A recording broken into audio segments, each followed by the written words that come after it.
عليك يا رسول الله الصلاة والسلام عليك يا حبيب الله الصلاة والسلام عليك يا نبي الله راستے سجائے جاتے ہیں، مکان سجائے جاتے ہیں، جلسے کیے جاتے ہیں، جلوس نکالے جاتے ہیں، اور دنیا حیرت میں پڑ جاتی ہے کہ اس نبی کی پیدائش کو لگ بھگ 1500 سال ہونے والے ہیں۔ اتنا زمانہ گزرنے کے بعد جب ان کی پیدائش پر خوشیوں کا یہ عالم ہے تو جب پیدا ہوئے ہوں گے اس وقت خوشیوں کا کیا عالم رہا ہوگا۔ واہ واہ واہ واہ، سبحان اللہ سبحان اللہ، یا رسول اللہ، یا غوث، زندہ آباد، مرحبا مرحبا۔ اس وقت کا عالم کچھ نہ پوچھئے، جب آمنہ کے لال اس دنیا میں تشریف لا رہے تھے، دنیا میں بچے پیدا ہوتے ہیں اور فقیروں کی جھونپڑیوں میں بھی پیدا ہوتے ہیں، بادشاہوں کے محلوں میں بھی پیدا ہوتے ہیں۔ بچہ چاہے غریب کے یہاں پیدا ہو، چاہے بادشاہ کے یہاں پیدا ہو، اس کی پیدائش کی خوشی منائی جاتی ہے، مگر پیدائش کی خوشی صرف اس گھر تک محدود ہوتی ہے یا اس خاندان تک محدود ہوتی ہے۔ دنیا میں جو بچہ پیدا ہوا اس کی پیدائش کی خوشی اس کے گھر میں منائی گئی، اس کے خاندان میں منائی گئی، مگر جب آمنہ کے لال پیدا ہوئے تھے تو خوشی صرف آمنہ کے گھر میں نہیں منائی جا رہی تھی، خاندان میں منائی نہیں جا رہی تھی، صرف عرب میں نہیں منائی جا رہی تھی، بلکہ زمین سے آسمان تک پوری کائنات خوشیوں سے جھومتی ہوئی نظر آ رہی ہے۔ بے شک، سبحان اللہ سبحان اللہ۔ سرکار کے دادا حضرت عبد المطلب اس وقت کر رہے تھے کعبے کا طواف، انہوں نے دیکھا کہ کعبہ جھوما اور جھوم کر حضرت آمنہ کے گھر کی طرف سجدہ کر دیا۔ واہ واہ واہ واہ، حضرت عبد المطلب نے حیرت میں دیکھا، کہنے لگے اے کعبے تیری طرف منہ کر کے سب کو جھکنا ہے، تو یہ کدھر منہ کر کے جھک رہا ہے؟ تو کعبے کی فضاؤں سے آواز آئی تھی، اے عبد المطلب مجھے بنایا تھا اللہ کے خلیل نے، اس لیے بنایا تھا کہ میری دھرتی پر رب کے لیے سجدے کیے جائیں، اس لیے بنایا تھا کہ میری فضاؤں میں اللہ اکبر کے نعرے گونجے، مگر حضرت ابراہیم کے بعد ان کی اولاد نے مجھے بت خانہ بنا دیا، میری دھرتی کو شرک کی گندگی سے ناپاک کر دیا۔ میں رب کے دربار میں التجائے کرتا تھا، مولا کسی ایسے کو بھیج دے جو مجھے شرک کی گندگی سے پاک کر دے، کسی ایسے کو بھیج دے جو میری دھرتی کو پھر تیرے لیے ادا کیے جانے والے سجدوں سے آباد کر دے، کسی ایسے کو بھیج دے جو میری فضاؤں میں پھر تکبیر کے نعروں کی گونج پیدا کر دے۔ اے عبد المطلب میں صدیوں تک روتا رہا، میں صدیوں تک بلکتا رہا، میں صدیوں تک فریادیں کرتا رہا کہ آج اللہ کی رحمت نے آواز دی، اے کعبے خوش ہو جا، تجھے بنایا تھا خلیل اللہ نے اور تجھے آباد کرنے والا حبیب اللہ آج آمنہ کے گھر تشریف لا رہا ہے۔ ان کی آمد کی خبر سنی تو ادھر جھک کر ان کی بارگاہ میں سلام کا نذرانہ پیش کر رہا۔ سبحان اللہ سبحان اللہ۔ یہی سے عقیدہ جھوم اٹھا کہ جب کعبہ کرے انہیں سلام تو کعبے کو قبلہ ماننے والے بندے کیوں نہ کریں گے سلام۔ بے شک بے شک۔ دنیا نے بڑی کوشش کی کہ سلام کو روک دیا جائے، کہا سلام بند کرو، اور جب دنیا نے کہا سلام بند کرو تو ہم سوچنے لگے کہ یہ کس کو سلام بند کرائیں گے۔ ہم نے سوچا یہ کہیں گے کہ غنڈوں بدماشوں کو سلام نہ کرو، یہ کہیں گے کہ چوروں ڈاکوؤں کو سلام بند کرو، یہ کہیں گے کہ لٹیروں کو سلام بند کرو، ڈاکوؤں کو سلام بند کرو، غنڈوں بدماشوں کو سلام بند کرو۔ لیکن یہ سن کر کلیجہ پھٹ گیا کہ انہوں نے یہ کبھی نہ کہا کہ غنڈوں بدماشوں کو سلام نہ کرو، یہ بھی نہ کہا کہ چوروں ڈاکوؤں کو سلام نہ کرو، یہ بھی نہ کہا کہ لٹیروں کو اور بدماشوں کو سلام نہ کرو۔ یہ اس نبی کو سلام بند کرا رہے ہیں جن کے بارے میں ہمارا عقیدہ ہے کہ ہم زندگی بھر ان کو سلام کریں اور وہ ایک بار سلام کا جواب دے دیں تو ہمیں دونوں جہان کی سلامتی حاصل ہو. بے شک سبحان اللہ. نعرے تکبیر، نعرے رسالت، نعرے غوثیت، جشن عید میلاد النبی، مسلک اعلی حضرت حضرت علامہ مختار احمد صاحب قبلہ. اور جب انہوں نے کہا کرو بند سلام، جی جی کھڑے ہو گئے اٹھ کر اعلیٰ حضرت امام احمد رضا. واہ واہ واہ سبحان اللہ. فرمایا تم سلام بند کراؤ گے تو سنو، اب تک سنی بھیجتا تھا ایک سانس میں ایک سلام. یا نبی سلام علیک، اے نبی آپ پر سلام ہو، سانس ٹوٹ گئی. یا رسول سلام علیک، اے رسول آپ پر سلام ہو، سانس ٹوٹ گئی. یا حبیب سلام علیک، اے حبیب آپ پر سلام ہو، سانس ٹوٹ گئی. اعلیٰ حضرت نے کہا اب تک سنی ایک سانس میں ایک سلام بھیجتا تھا، اب تم روکو گے تو اب سنی ایک سانس میں لاکھوں سلام بھیجے گا. مصطفیٰ جانے رحمت. ارے بھائی کیا بات ہے. شمع بس سبحان اللہ سبحان اللہ. لاکھوں سلام. نعرے تکبیر، نعرے رسالت، نعرے غوثیت، مسلک اعلی حضرت، کلام اعلی حضرت، جشن عید میلاد النبی، حضرت علامہ مختار احمد صاحب قبلہ. اب جن بیچاروں سے ایک برداشت نہیں ہوتا تھا، جی جی جی وہ لاکھوں کیسے برداشت جی کرتے ہیں. بہت اچھا. لیکن ابھی وہ لاکھوں کی مار سے سنبھلے بھی نہ تھے کہ اعلیٰ حضرت کا جذبہ اور جوش پر آیا اور انہوں نے کہا کہ اب ہم لاکھوں پر بھی نہیں رکیں گے بلکہ آگے بڑھ کر کہیں گے کعبے کے بدر الدجا تم پہ کروڑوں درود، طیبہ کے شمس الضحیٰ تم پہ واہ واہ واہ واہ سبحان اللہ. سبحان اور پھر اعلیٰ حضرت نے سلام کا وہ جذبہ پیدا کیا کہ اعلیٰ حضرت کا ایک دیوانہ پکار اٹھا، میں وہ سنی ہوں جمیل قادری مرنے کے بعد میرا لاشا بھی کہے گا سبحان اللہ سبحان اللہ. ان بیچاروں سے برداشت نہیں ہوتا تھا ایک، اور یہاں ایک سانس میں لاکھوں. تو سوچنے لگے کہ اس سے تو وہی بہتر تھا. کہا کہ اس لاکھوں کی بجائے وہی پرانا پڑھ لیا کرو، اسی کی طرف آ جاؤ. مگر وہاں امام احمد رضا دربار رسالت میں اعلیٰ حضرت کا یہ سلام اتنا مقبول ہوا کہ اب روکنے والے روکتے رہے، مگر جدھر کان لگاؤ ادھر لاکھوں سلام کا ترانہ سنائی دیتا. واہ واہ واہ واہ بہت اچھا. زندہ باد. بہت اچھا. سبحان اللہ سبحان اللہ. ہر طرف گونج رہا ہے لاکھوں سلام کا ترانہ، اور لاکھوں سلام کا ترانہ ہی کیا، اعلیٰ حضرت نے جو بھی لکھ دیا وہ ہر طرف گونج رہا ہے. بے شک سبحان اللہ. اور یہ سب اعلیٰ حضرت کی کوشش کا نتیجہ نہیں. دنیا والے بھی حیران ہیں، اتنی مخالفت کر رہے ہیں، اتنی دشمنی کر رہے ہیں، روکنے کی اتنی کوشش کر رہے ہیں، مگر اعلیٰ حضرت کا نام بھی گونج رہا ہے، اعلیٰ حضرت کا کلام بھی گونج رہا ہے.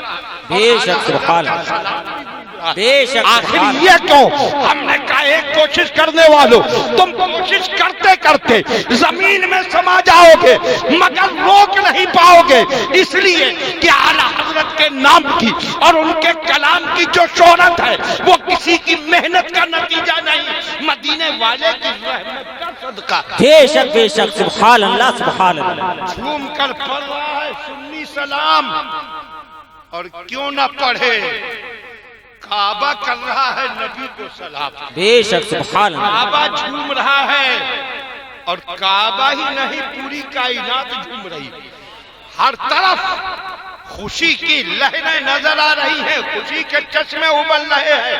اور تو اور رب تبارک و تعالیٰ نے حضرت جبرائیل سے فرمایا، اے جبرائیل میرے محبوب دنیا میں تشریف لانے والے ہیں.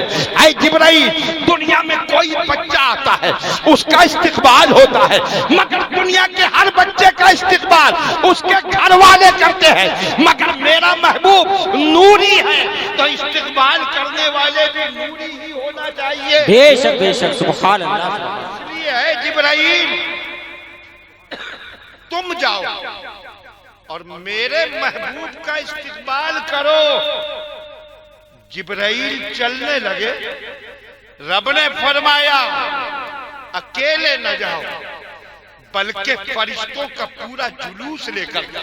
سبحان اللہ سبحان اللہ۔ حضرت جبرائیل نے لیا فرشتوں کا جلوس تو رب نے فرمایا جبرائیل خالی ہاتھ نہ جاؤ، اپنے جھنڈوں اپنے ہاتھوں میں جھنڈے لہراتے حکم ہوا اے جبرائیل 3 جھنڈے لے لو جنت سے اور دنیا میں جا کر ایک جھنڈا کعبے کی چھت پر لہرانا، ایک پورب میں لہرانا، ایک پچھم میں لہرانا، تاکہ دنیا کو پتہ چل جائے کہ لہرائے ہوں گے اب تک جن کے جھنڈے لہرائے ہوں گے، مگر اب قیامت تک کسی کا جھنڈا نہیں لہرائے گا، لہرائے گا تو مدینے والے بے شک سبحان اللہ سبحان اللہ بے شک۔ چلے حضرت جبرائیل فرشتوں کا جلوس لے کر، ہاتھوں میں فرشتوں کے یہ 3 جھنڈے، اور وہیں کیا لوگ کہتے ہیں کہ یہ جھنڈے جو لہراتے ہو گھروں پر، ان جھنڈوں کا ثبوت کہاں سے، جھنڈے کہاں سے آئے؟ لوگ سمجھتے ہیں کہ نام لیں گے بریلی کا، کہ بریلی سے جھنڈے شروع ہوئے، بریلی والے نے جھنڈے لہرانے کی ابتدا کی، مگر ہم کہتے ہیں اے دنیا والوں، یہ جو جھنڈے نبی کی عظمت پر لہرائے جاتے ہیں، یہ جھنڈے بریلی والے نے نہیں دیے، مدینے والے نے عطا فرمائے۔ بے شک بے شک سبحان اللہ سبحان اللہ۔ حقیقت یہ ہے کہ بریلی والا اپنی طرف سے کچھ دیتا ہی نہیں۔ اگر بریلی والوں نے اپنے گھر کی چیز دی ہوتی تو آج دنیا میں بریلی والے کا نام کہیں نہیں ہوتا۔ آج ہر طرف جو اعلیٰ حضرت کے نام کے جھنڈے لہرا رہے ہیں، اس کی وجہ یہ ہے کہ اعلیٰ حضرت جو دیا کرتے ہیں وہ مال ملتا بریلی سے ہے، مگر مال بریلی کا نہیں ہوتا، مال مدینے کا ہوا کرتا ہے۔ بے شک واہ واہ واہ سبحان اللہ۔ دیکھیے ایک اور منظر بھی، یہ تو فرشتے لائے تھے جھنڈے، سرکار جب مکے سے ہجرت کر کے چلے مدینے کی طرف، سرکار پیدا ہوئے مکے میں، جی جی اور مکے ہی میں اعلان نبوت کیا، اور جب مکے میں ظلم حد سے بڑھا، ظلم کی انتہا ہو گئی، اتنا ظلم کہ آج جب ہم اس کی تاریخ پڑھتے ہیں تو کلیجے پھٹنے لگتے ہیں، ان کی پیٹھوں پر کوڑے مارے جاتے، ان کو چٹائیوں میں لپیٹ کر ناکوں میں دھواں پہنچایا جاتا، ان کو تپتی ریت پر لٹا کر تپتے ہوئے پتھر سینے پر رکھ دیے جاتے، ہر طرح سے ستاتے تھے یہ سوچ کر جب ان پر ظلم کے پہاڑ ٹوٹیں گے تو ان کی ہمت ٹوٹ جائے گی اور یہ اسلام چھوڑ دیں گے۔ مگر مسلمانوں کا اعلان تھا، مکے والوں جتنا ستانا ہے ستا لو، تم جتنا ستاتے جاؤ گے ہمارا ایمان اتنا ہی مضبوط ہوگا چلا۔ بے شک سبحان اللہ سبحان اللہ واہ واہ واہ۔ سرکار نے بہت اچھا سبحان اللہ اجازت دے دی مدینہ شریف جانے کی اپنے دیوانوں کو۔ اچھا مدینہ اس وقت مدینہ نہ تھا، اس وقت یثرب تھا، مگر آقا کے قلبوں کو چوما تو جو یثرب تھا وہ مدینہ بن گیا۔ بے شک سبحان اللہ بہت اچھا ہے کہ جس طرح انگوٹھی میں نگینہ جگمگاتا ہے ویسے ہی کائنات میں مدینہ جگمگاتا ہے۔ بے شک بے شک حق سبحان اللہ۔ وہ ہمارے ارمانوں کا قبلہ ہے جسے گنبد خضرا کہتے ہیں۔ جی جی سبحان اللہ۔ وہی گنبد خضرا جس میں سرکار آرام فرما ہے، اور بات آتی ہے تو کہنا پڑتا ہے کہ یہ گنبد خضرا، آپ کے امام صاحب تقریر کرتے ہیں تو اسے گنبد خضرا کہتے ہیں۔ یہ شہنشاہ ترنم جناب عثمان ہارونی یہ جب نعت میں بولتے ہیں تو گنبد خضرا کہتے ہیں۔ حدیث لکھنے والوں نے حدیث میں گنبد خضرا کہا، تاریخ لکھنے والوں نے تاریخ میں گنبد خضرا کہا، مقرروں نے تقریروں میں گنبد خضرا کہا، مگر جب امام احمد رضا کے کہنے کی باری آئی تو دل جھوم اٹھا کہ ساری دنیا اسے گنبد خضرا کہتی ہے اور اعلیٰ حضرت اسے کعبے کا کعبہ کہتے ہیں۔ ارے بھائی کیا بات ہے، سبحان اللہ سبحان اللہ، بہت اچھا، زندہ باد بھائی۔ حاجیو آؤ، شہنشاہ کا روضہ کعبہ تو دیکھ چکے، کعبے کعبہ دیکھو، واہ واہ واہ، سبحان اللہ کی خصوصیت ہے کہ ساری دنیا گنبد خضرا کہتی ہے، اعلیٰ حضرت کعبے کا کعبہ کہتے ہیں۔ بے شک بے شک، سبحان اللہ۔ نہ وہاں گنبد خضرا تھا، نہ سرکار تشریف لے گئے تھے، وہ یثرب تھا۔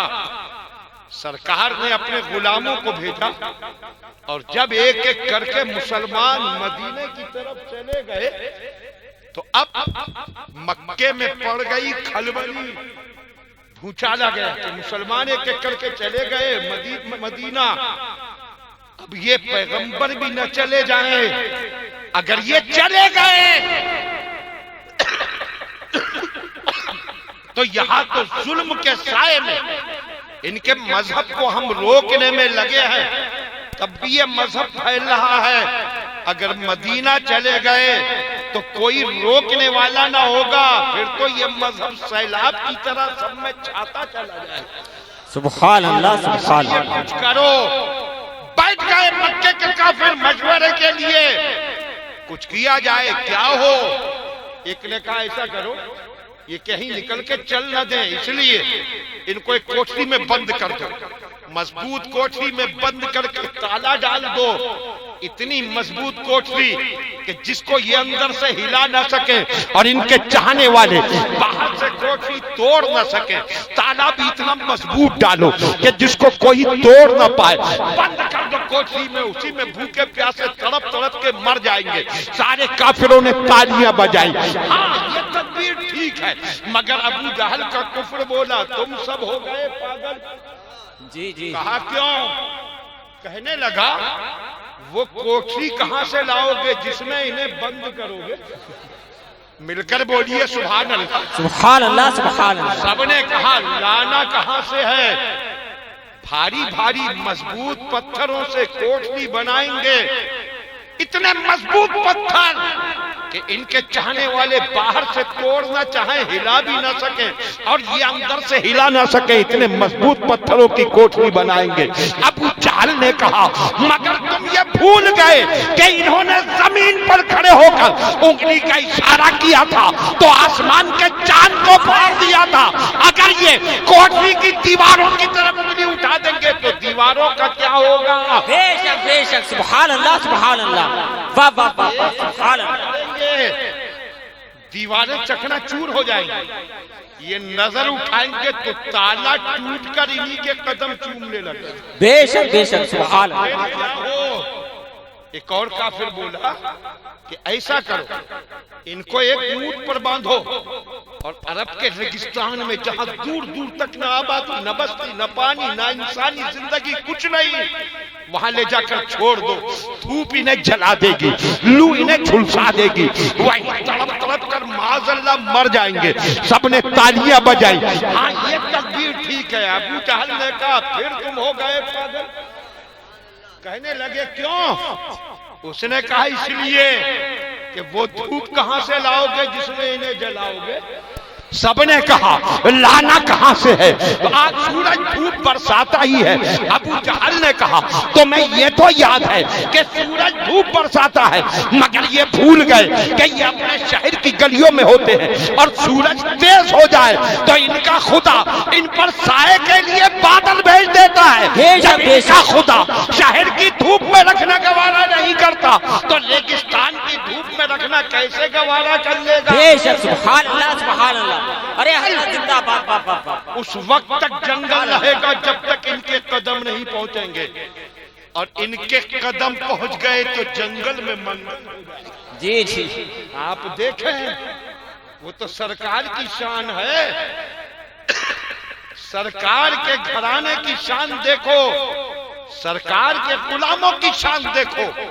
آج اس سرزمین کو دیکھو جہاں سرکار کے پیارے نواسے امام حسین آرام فرما. سبحان اللہ سبحان اللہ. کربلا کی دھرتی کہ جہاں وہ نواسے رسول جلوہ گر ہے جنہوں نے اپنا سب کچھ لٹا دیا تھا، نانا کے دین کو بچا دیا تھا. بے شک سبحان اللہ. آج جب تقریر کرتے ہیں مقرر لوگ خطابت کرتے ہیں تو کہتے ہیں امام حسین کربلا پہنچے، وہ تپتا ہوا ریگستان، نہ وہاں کوئی آبادی نہ کوئی بستی، دور دور تک تپتی ہوئی ریت تھی، اور دریائے فرات کے علاوہ کوئی پانی کا سادھن بھی نہ تھا. تقریر کرنے والا یہ تقریر کر کے چلا گیا، اور اللہ نے موقع دیا کسی خوش نصیب کو کربلا میں حاضری کا. اور ہماری دعا ہے کہ جتنے لوگ خلوص و محبت کے ساتھ نانا کا ذکر سنیں، ان نانا کے صدقے میں سب کو اللہ نواسے کے دربار کی زیارت عطا فرمائے. آمین ثم آمین. جانے والا گیا، کربلا پہنچا، بس رکی، گائیڈ نے کہا اتریے کربلا آ گئے. تو حیرت سے دیکھ رہا کہاں ہے کربلا؟ کہا یہی کربلا میں کھڑے ہیں آپ. اس نے کہا کیا کہہ رہے ہو؟ یہ تو جگمگاتا ہوا شہر ہے، یہ تو رونق والا شہر ہے، ہر طرف رونق، ہر طرف آبادی. کربلا کہاں ہے؟ اس نے کہا اسی شہر کا نام ہی تو ہے کربلا. حیرت سے پوچھنے لگا اے گائیڈ، تم اس جگمگاتے ہوئے شہر کو کربلا کہہ رہے جہاں لگتا ہے کہ دنیا کی ساری رونقیں سمٹ آئی؟ اور ہمارے مولانا صاحب تقریر کر رہے تھے تو انہوں نے کہا تھا کربلا تپتا ہوا ریگستان جہاں پر نہ کوئی آبادی نہ کوئی بستی. انہوں نے کہا تھا ویران ریگستان کا نام کربلا، اور آپ کہہ رہے ہو اس جگمگاتے شہر کا نام کربلا ہے. تم سچے کہ ہمارے مولانا سچے؟ تو وہ کہنے لگا سنو میں بھی سچا اور آپ کے مولانا بھی سچے. جی آپ نے کہا دونوں سچے کیسے؟ تو اس نے کہا سنو کربلا ویرانہ تھا، کربلا ریگستان تھا. آپ کے مولانا نے سچ کہا، یہ ایک ویران صحرا تھا، سنسان ریگستان تھا، تپتا ہوا اور جلتا ہوا ریگستان تھا. یہاں نہ کوئی آبادی تھی نہ کوئی بستی. لیکن کب تک؟ جب تک اس کربلا نے فاطمہ کے شہزادے کے قدموں کو نہیں چوما تھا. اور جس دن سے حسین کے قدم یہاں آئے ہیں دنیا کی ساری رونقیں اسی جگہ سمٹ کر جمع ہو گئی. بے شک سبحان اللہ سبحان اللہ. سوچئے جب نواسے کے قدموں کی برکت کا یہ عالم ہے تو نانا کے قدموں کی برکت کا کیا عالم؟ سبحان اللہ. اس لیے ابو جہل نے کہا تھا سنو جنگل جب تک جنگل رہے گا جب تک ان کے قدم نہیں پہنچیں گے. ان کے قدم پہنچے تو جنگل میں منگل ہو جائے گا اور تپتا ہوا ریگزار رش کے گلزار بن جائے گا. بے شک سبحان اللہ. میرے کیا ہو؟ تو ابو جہل نے کہا بس ایک تدبیر ہے. کیا؟ کہا بس ایک کام کرو. کیا کام؟ کہا ان کو قتل کر دو، بس اس کے سوا کوئی چارہ نہیں. سب نے کہا ابو جہل اب تو پاگل ہو گئے. کہا کیوں؟ کہا ان کو قتل کون کرے گا؟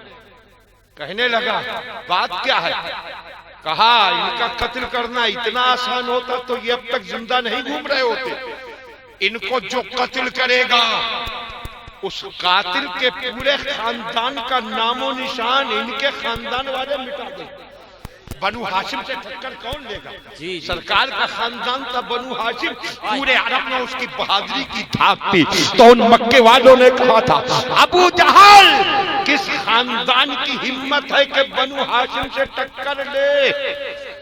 ابو جہل نے کہا اس کی تدبیر میں بتاتا ہوں. کوئی ایک آدمی قتل نہ کرے بلکہ ہر قبیلے سے ایک ایک جوان چنا جائے اور سارے جوانوں کو ایک ساتھ بھیجا جائے اور وہ سب اکٹھے جائیں اور ایک دم تلواریں چلائیں.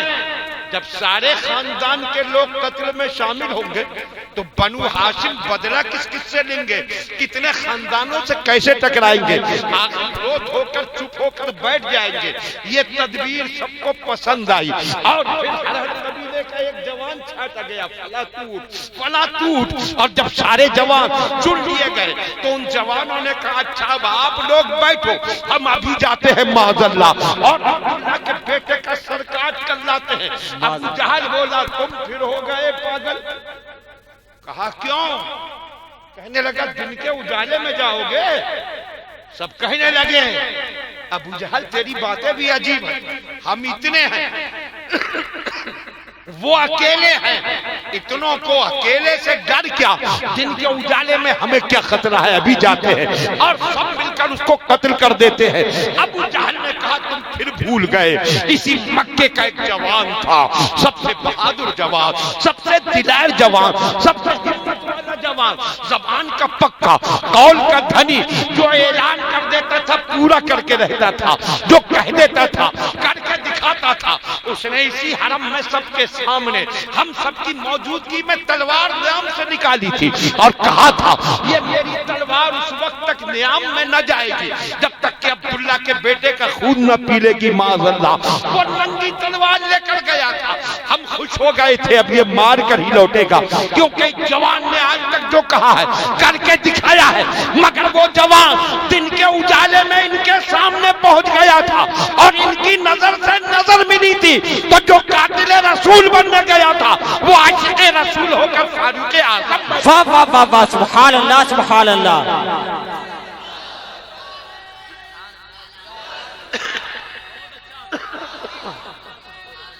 زندہ باد بھائی، زندہ باد، زندہ باد، مرحبا مرحبا۔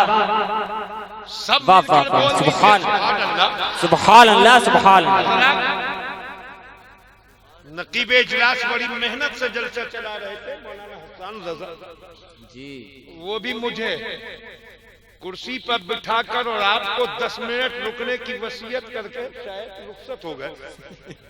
اب تک خیر انہوں نے بڑی محنت کی تھی، لیکن 10 منٹ نہیں آدھا گھنٹہ ہو گیا اور ماشاءاللہ آپ بیٹھے ہوئے ہیں۔ اب بولے فیصلہ کیا ہے؟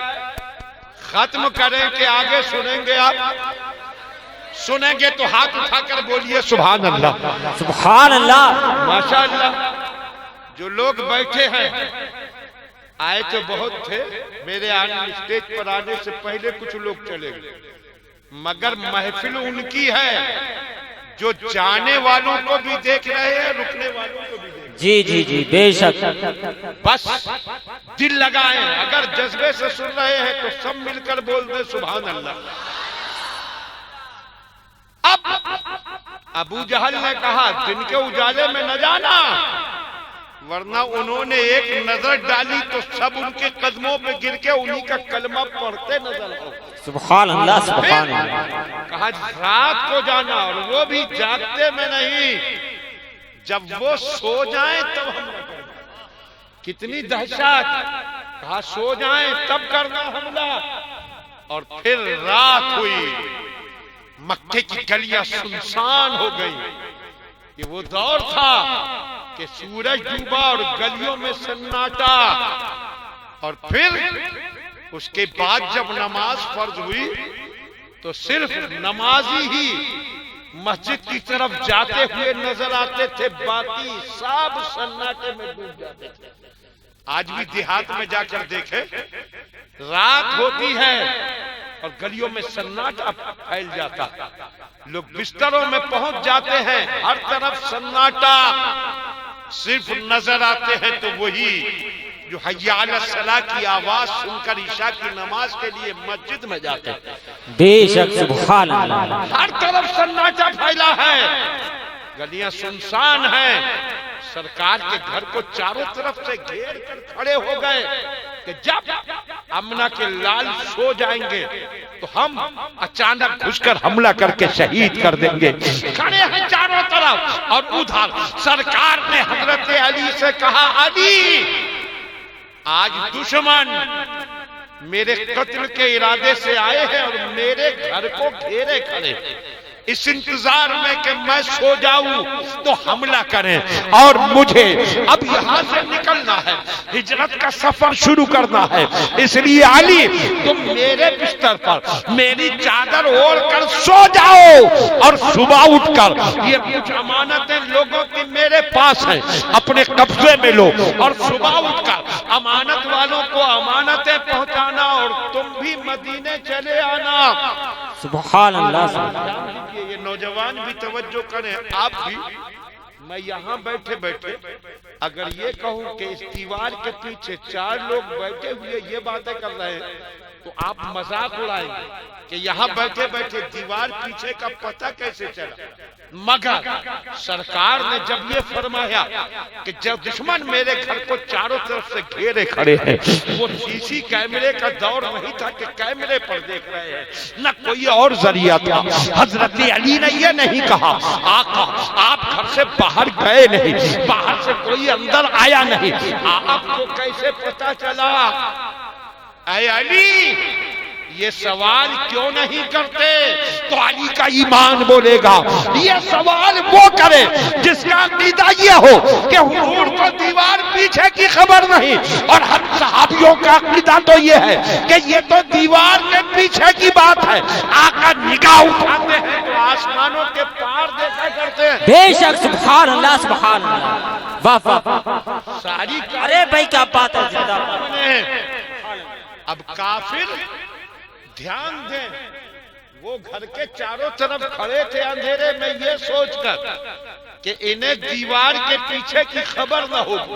تو پتہ چلا کہ مکے کے کافروں کا عقیدہ یہ تھا کہ حضور کو دیوار پیچھے کی خبر نہیں، اور حضرت علی کا عقیدہ یہ تھا کہ سرکار کی پوری کائنات پہ نظر ہے.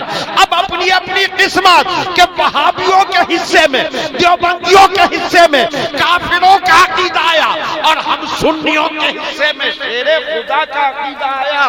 بے شک سبحان اللہ سبحان اللہ.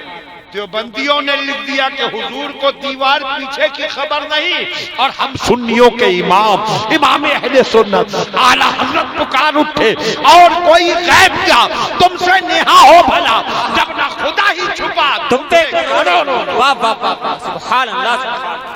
اب بہت بات سوچئے، آپ سوچتے ہوں گے ہم بہت بڑی قربانی دے رہے ہیں کہ اس سردی کے موسم میں اپنا گھر بستر چھوڑ کر یہاں بیٹھے ہیں. کتنے لوگ تو یہ سوچ کر ہی چلے گئے کہ پوری رات کون قربان کرے. مگر قربانی دیکھنا ہے تو شیر خدا کی دیکھو. واہ واہ واہ. جانتے ہیں ہائے ہائے. بستر پر سونے کا مطلب کیا تھا، اور یہ بھی فرما رہے ہیں کہ میری چادر بھی اوڑھ لو، میرے بستر پر بھی سو جاؤ. علی مرتضیٰ جانتے تھے کہ جب سرکار نے بتا دیا ہے کہ دشمن گھر کو گھیرے کھڑے ہیں، سرکار نے صاف صاف بتا بھی دیا، علی دھوکے میں نہ رہے، حقیقت جان جائیں. تو علی سمجھ گئے تھے کہ دشمن اس انتظار میں کھڑے ہیں کہ سرکار سو جائیں تو سوتے میں سرکار پر حملہ کرے. دشمن جانتے تھے اس بستر پر سرکار سوتے ہیں، اس چادر کو سرکار اوڑھتے ہیں، تو ظاہر ہے کھلی ہوئی بات تھی جب علی اس بستر پہ سوئیں گے، اس چادر کو اوڑھ کر لیٹیں گے تو خطرہ یہ تھا کہ دشمن دیواریں پھاند کر گھسے تو سرکار کے دھوکے میں علی کو شہید کر گئے. یہ خطرہ تھا. مگر وہ شیر خدا نے دنیا کو بتا دیا کہ صرف زبان سے کلمہ پڑھنے کا نام ہی ایمان نہیں، ایمان یہ ہے کہ زبان پر کلمہ ہو، ماتھے پر سجدوں کا نور ہو، اور سینے میں محبتیں ہو. بے شک سبحان اللہ. کہ شیر خدا لیٹ گئے کہ آج اگر جان چلی گئی، جان جاتی ہے تو موت آتی ہے، اور نبی کے لیے جان جائے گی تو موت آئے گی، مگر ایسی موت جو زندگی کی معراج بن جائے. واہ واہ واہ واہ سبحان اللہ. اور حضرات یہ بات تو میں ابھی آگے بڑھاؤں گا، لیکن اتنا بتا دوں کہ بہت زمانے بعد کسی نے علی مرتضیٰ سے پوچھا تھا شیر خدا وہ رات گزری کیسے تھی؟ تو فرمایا گزرتی کیسے؟ چادر اوڑھی تھی اور سو گیا تھا. بولیے سبحان اللہ. ہدایت سبحان اللہ سبحان اللہ. سننے والے نے حیرت سے کہا نیند آ گئی تھی آپ کو. فرمایا نیند کیوں نہیں آتی؟ کہا امیر المومنین نیند کا تو سوال ہی نہ تھا. فرمایا کیوں؟ کہا اس لیے کہ آپ سرکار کے بستر پر لیٹے تھے، سرکار کی چادر اوڑھ لی تھی، تو خطرہ یہ تھا کہ سرکار کے دھوکے میں دشمن آپ کو شہید نہ کر دیں، تو موت کے خطرے سے نیند نہیں آنی چاہیے تھی۔ فرمایا سنو، زندگی میں کتنی راتوں سویا ہوں گا، لیکن جتنے چین سے اس رات سویا زندگی میں کبھی نہیں سویا۔ بے شک، سبحان اللہ، سبحان اللہ۔ پوچھنے والا چکر سبحان پھنس اللہ۔ گیا، کہا آپ کو موت کا خطرہ نہیں محسوس ہو رہا تھا؟ فرمایا سنو، یوں تو موت کبھی بھی آ سکتی ہے، عام آدمی کو پتہ نہیں کہ کب موت آئے گی۔ قدم اٹھایا ہے تو ہو سکتا ہے کہ قدم زمین پر رکھنے سے پہلے موت آ جائے، مگر اس رات علی کو یقین تھا کہ آج کی رات کچھ بھی ہو جائے مگر علی کو موت نہیں آ سکتی۔ بے شک، بے شک۔ پوچھنے والا حیرت میں پڑ گیا، امیر المومنین آپ کو یہ یقین کیوں تھا؟ فرمایا سنو، جب سرکار نے فرمایا تھا علی میرے بستر پر میری چادر اوڑھ کر لیٹ جاؤ، تو میں نے سوچا تھا آج محبت کا حق ادا کرنے کا وقت آ گیا، سرکار پر جان قربان کرنے کا وقت آ گیا۔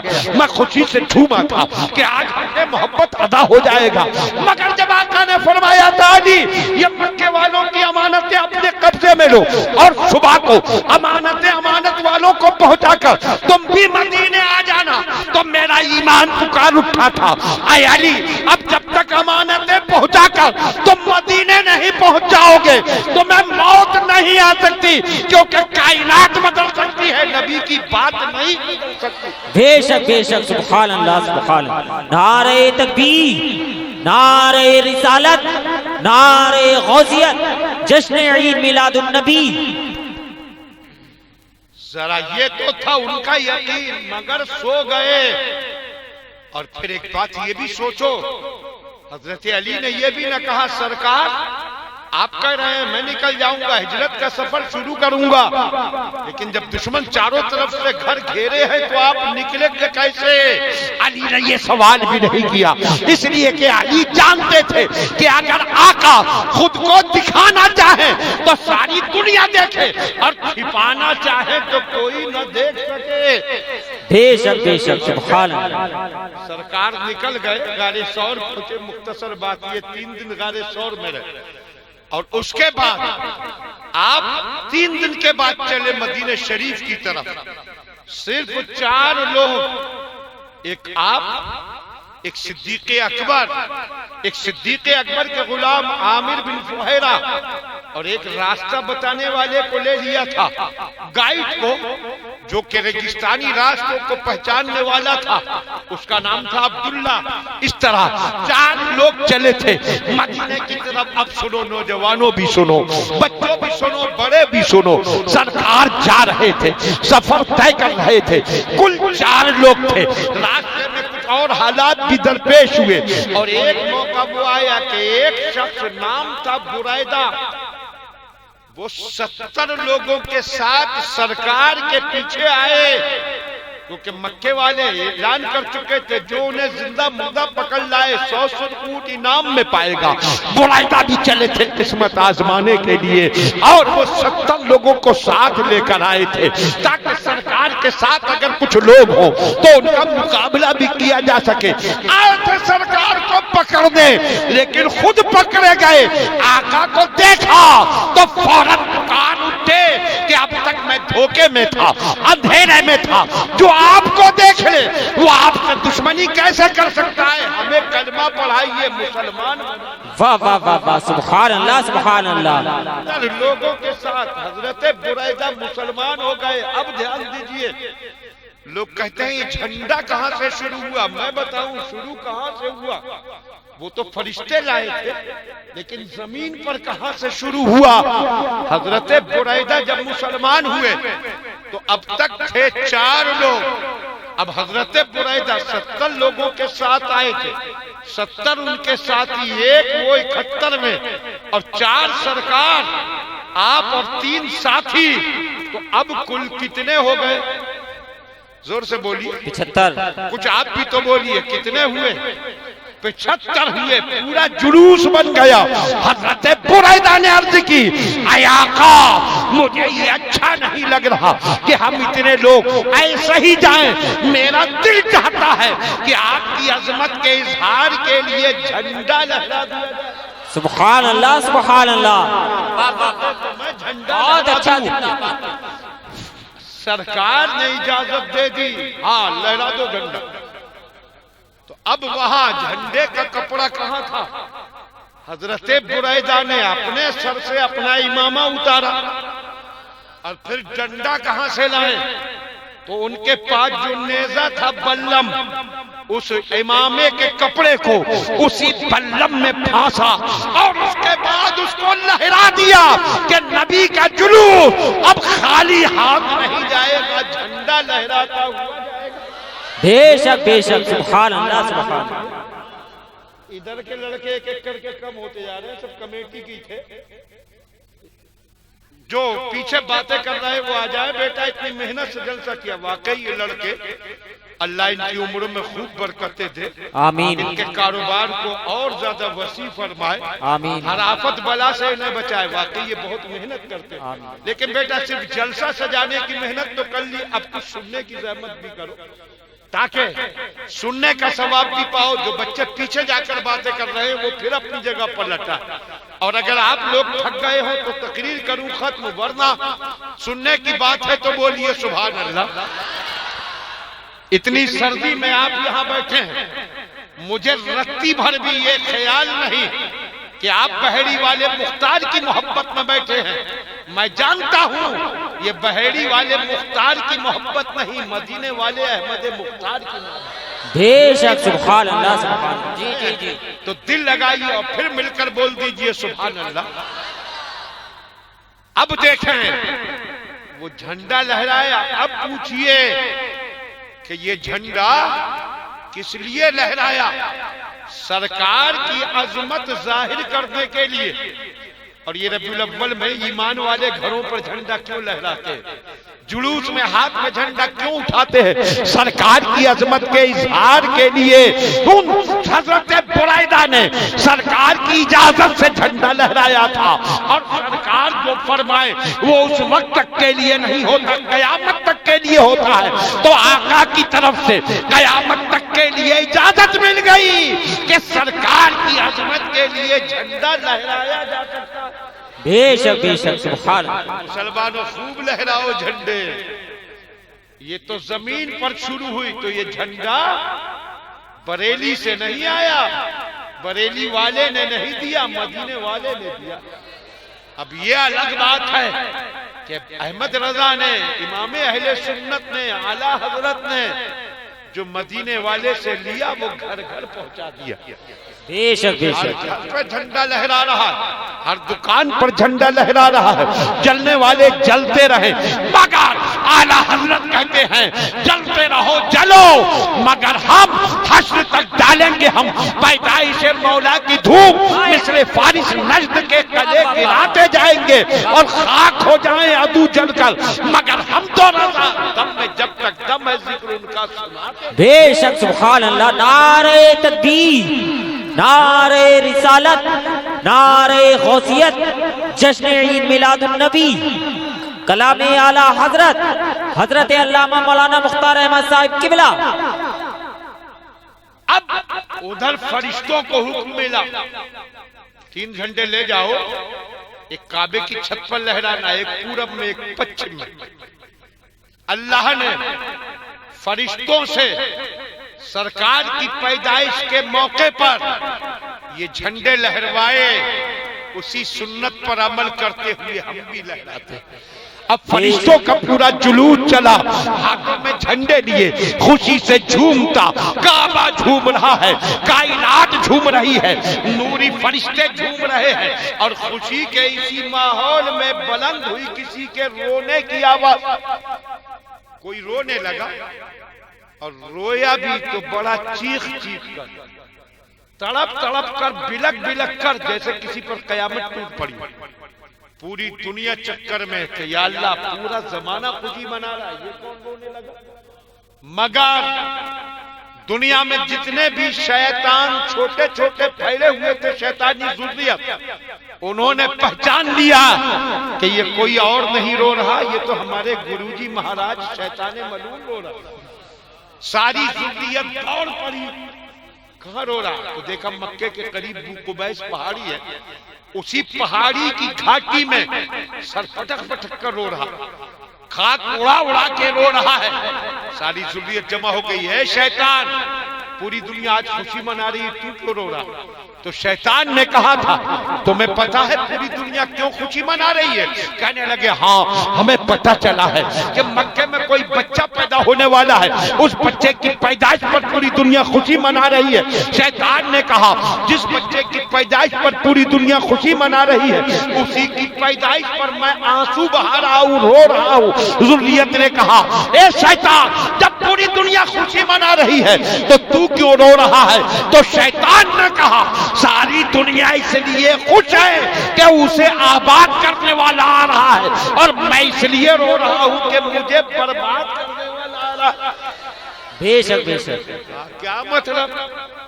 کہنے لگا اب تک جتنے میں نے شیطانی جال پھیلائے تھے وہ بچہ سارے جالوں کو توڑ دے، میں نے جو شیطانی قلعے تعمیر کیے تھے سب کو چکنا چور کر دے گا، میں نے لوگوں کو گمراہی کی دلدل میں ڈبویا تھا، یہ گمراہی کی دلدل سے نکال کر ہدایت کے راستے پر لگا دے گا، میری صدیوں کی محنت ساری خاک میں ملا دے گا۔ شیطان رو رہا تھا اس لیے، اور آج تو بڑا خوش ہو رہا ہوگا کہ میں نے جن شیطانی جالوں کو بچھایا تھا مسلمانوں کے نبی نے ان جالوں کو توڑا، اور میں نے پھر اس نبی کی امت کو ان جالوں میں پھانس لیا۔ پھر تو پھنسائے پڑا ہے، آج خوش ہو رہا ہوگا کتنے جالوں میں ہم پھنسے ہیں۔ آج ہم جشن پیدائش تو مناتے ہیں، خوب خوشیاں مناتے ہیں، منانا چاہیے۔ اے بیٹا اٹھ کر بھاگنے کی کوشش مت کرو، واپس آؤ بیٹا، ادھر ہی آ کر بیٹھو، دیکھو کتنا شریف بچہ ہے ماشاءاللہ، کہنے پہ فوراً آ کے بیٹھو۔ ہاں تھوڑی دیر دل لگا کر سن لو۔ یہ بچے کمیٹی کے کہہ رہے تھے کہ ہمارا جلسہ 4 بجے تک چلتا ہے، ماشاءاللہ چل رہا ہے۔ جو جذبے والے ہیں وہ بیٹھے ہیں، بھاگنے والوں کو تو کوئی روک ہی نہیں سکتا۔ تو اب دیکھیے جن شیطانی جالوں کو سرکار نے آ کر توڑا، آج اس امت کو شیطان نے پھر ان جالوں میں پھنسا لیا۔ آج جو ہمارے سماج میں شراب عام ہو رہی ہے، یہ شراب کیا ہے؟ یہ شیطان کا جال ہی تو ہے۔ سنو سنو، بات آئی ہے تو میں بتاؤں، یہ شراب، آج ہم سرکار کی رضا چاہتے ہیں، خوشی چاہتے ہیں، مگر شراب سے سرکار کو کتنی نفرت اور شرابی سے کتنی نفرت۔ حدیث پاک ہے عن عبد الرحمن بن الازہر قال کانی انظر الى رسول اللہ صلی اللہ تعالی علیہ وسلم اذ اتي برجل فقال اضربوه۔ حضرت عبد الرحمن بن ازہر کہتے ہیں وہ منظر آج بھی میری نگاہوں کے سامنے ہے کہ سرکار تشریف فرما ہے، اتنے میں ایک آدمی پکڑ کر لایا گیا، لایا گیا ایک آدمی، جو بیٹھے ہیں وہ سنے، کھڑے والے سنے، دور چلے گئے ہیں وہ سنے، باہر علاؤں پر بیٹھے کانپ رہے ہیں وہ بھی کان لگائے۔ فرماتے ہیں ایک آدمی کو پکڑ کر لایا گیا، اور کیوں لایا گیا؟ کہتے ہیں قد شرب الخمر، اس نے شراب پی تھی۔ کہ جرم میں لایا گیا؟ ذرا بولو کیا کیا تھا اس نے؟ شراب پی تھی۔ سرکار یہ کلمہ بھی پڑھتا ہے، اس نے شراب بھی پی ہے۔ فقال اضربوه، سرکار نے فرمایا اسے پیٹو۔ کون؟ وہ نبی جو رحمت للعالمین ہے، جن کی شان یہ ہے کہ ہرنی جال میں پھنسی دیکھی تو آقا بے چین ہو گئے۔ سرکار ذرا سی تکلیف میں کسی کو دیکھیں بے چین ہو جائیں، مگر شرابی سے اتنی نفرت، فرمایا اسے مارو۔ اب دیکھو حکم ماننے والے بھی کیسے تھے، وہ کہیں باہر کا نہیں تھا، کہیں دور سے پکڑ کر نہیں لایا گیا تھا، مدینے میں ہی پکڑا گیا تھا۔ تو تو جن لوگوں کو حکم دیا ان میں اس کے رشتہ دار بھی ہوں گے، ہو سکتا ہے وہ ان میں سے کسی کا بھتیجا ہو، کسی کا بھانجا ہو، کسی کا بیٹا ہو، کسی کا بھائی ہو، لیکن جب سرکار نے فرمایا اسے مارو تو حضرت عبد الرحمن ابن ازر رضی اللہ تعالیٰ عنہ فرماتے ہیں کہ وہ صحابہ مارنے کے لیے پھر پڑے کیسے؟ فرماتے ہیں جس کے ہاتھ جوتے لگے انہوں نے جوتوں سے مارنا شروع کر دیا، جوتوں سے۔ فَمِنْهُمْ مَنْ ضَرَبَهُ بِالنِّعَالِ، کچھ لوگوں نے تو جوتوں سے مارنا شروع کیا۔ وَمِنْهُمْ مَنْ ضَرَبَ بِالْعَصَا، اور فرماتے ہیں کہ جن کو جوتے نہ ملے ان کے پاس ڈنڈے تھے، انہوں نے ڈنڈوں سے پٹائی شروع کر دی، اور جن کو نہ جوتے ملے نہ ڈنڈے، انہوں نے درختوں کی ٹہنی توڑی اور ٹہنیوں سے مارنا شروع کیا۔ ذرا سوچو کتنی نفرت ہے سرکار کو شرابی سے کہ آقا اپنے حکم سے پٹوا رہے ہیں، کوئی جوتوں سے مار رہا ہے، کوئی ڈنڈوں سے مار رہا ہے، اور کوئی مار رہا ہے پیڑ کی ٹہنیوں سے، اور پیٹ چکے تو اس کے بعد نفرت دیکھو۔ فرماتے ہیں عبد الرحمن کہ پھر سرکار نے زمین سے تھوڑی مٹی لی اور وہ مٹی لے کر اس کے منہ پر مار دی، اس کے چہرے پر خاک ڈال دی۔ بتاؤ جس کے چہرے پر سرکار خاک ڈال دے اسے رحمت کہاں سے ملے گی؟ آج کوئی سوچے کہ اب کون پکڑ کے لے جائے گا سرکار کے پاس ہمیں؟ تو یہ تو سوچو کہ قیامت کے دن اگر فرشتے پکڑ کر لے آئے، اے آقا یہ آپ کا کلمہ پڑھتا تھا مگر شراب پیتا تھا، اور آقا نے فرشتوں سے فرما دیا اسے مارو، تو ہے کوئی بچانے والا؟ نہ کوئی نیتا بچا پائے، نہ کوئی لیڈر بچا پائے، نہ کوئی رشتہ دار بچا پائے، اس لیے کہ قیامت میں بچانے والا نہ کوئی نیتا ہوگا، نہ کوئی لیڈر ہوگا، نہ کوئی رشتہ دار ہوگا، بچانے والا ہوگا تو مدینے والا سرکار ہوگا۔ بے شک بے شک، سبحان اللہ۔ اور جب وہی پٹوائیں تو کون بچائے؟ اور پھر کتنی نفرت کہ منہ پر خاک مار دی، مٹی مار دی۔ ذرا سوچو شرابی سے آقا کو کتنی نفرت ہے، یہ تو دنیا میں اس کا انجام کیا آقا نے، اور آخرت میں کیا ہوگا ایک حدیث سنا دو، توجہ کریں۔ حدیث پاک میں سرکار دو عالم صلی اللہ علیہ وسلم نے ارشاد فرمایا من مات مدمن الخمر سقاہ اللہ عز وجل من نہر العوتا۔ سنو نوجوان، کیا پریشان ہو گئے آپ لوگ؟ نہیں نہیں، دھیان سے سنو، سرکار نے ارشاد فرمایا کہ جو شرابی مرے گا، کیا بات ہے؟ ہاں توجہ کریں، دھیان دیں، آپ بچوں تم یاد کر کے جاؤ، کسی کو شراب پیتے دیکھو یا گھر میں کوئی شرابی ہو تو اس کو یہ ضرور سنا دینا حدیث۔ عربی الفاظ یاد نہ رہیں گے مگر اردو کا مطلب ضرور سنانا۔ سرکار نے فرمایا کہ جو شرابی مرے گا اللہ اس کو نہر اوتا میں سے پلائے گا۔ نہر اوتا یاد کر کے جاؤ، نام اس کا کون سی نہر ہوئی؟ نہر اوتا۔ ذرا سب دہرا دیجئے کون سی نہر؟ نہر اوتا۔ بچوں تمہیں سنانا ہے، کوئی شراب پینے والا مل جائے کہ تجھے نہر اوتا میں سے پلایا جائے۔ قالوا وما نہر الوتا یا رسول اللہ صلی اللہ تعالی علیہ وسلم، صحابہ نے عرض کیا یا رسول اللہ یہ نہر اوتا ہے کیا؟ تو سنو کلیجہ ہل جائے گا، دل کانپ اٹھے گا۔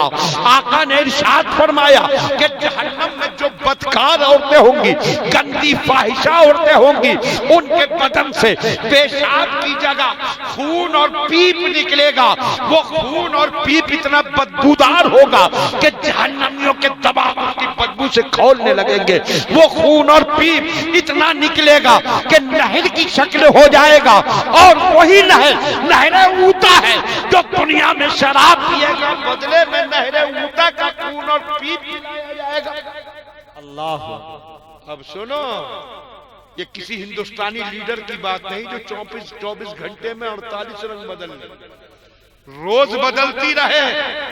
یہ اس پیغمبر کی بات ہے کہ زمانہ بدل جائے، آقا کا فرمان نہیں بدلتا۔ بے شک، سبحان اللہ، اللہ اکبر، یا رسول اللہ، یا رسول اللہ، یا رسول اللہ، یا رسول اللہ۔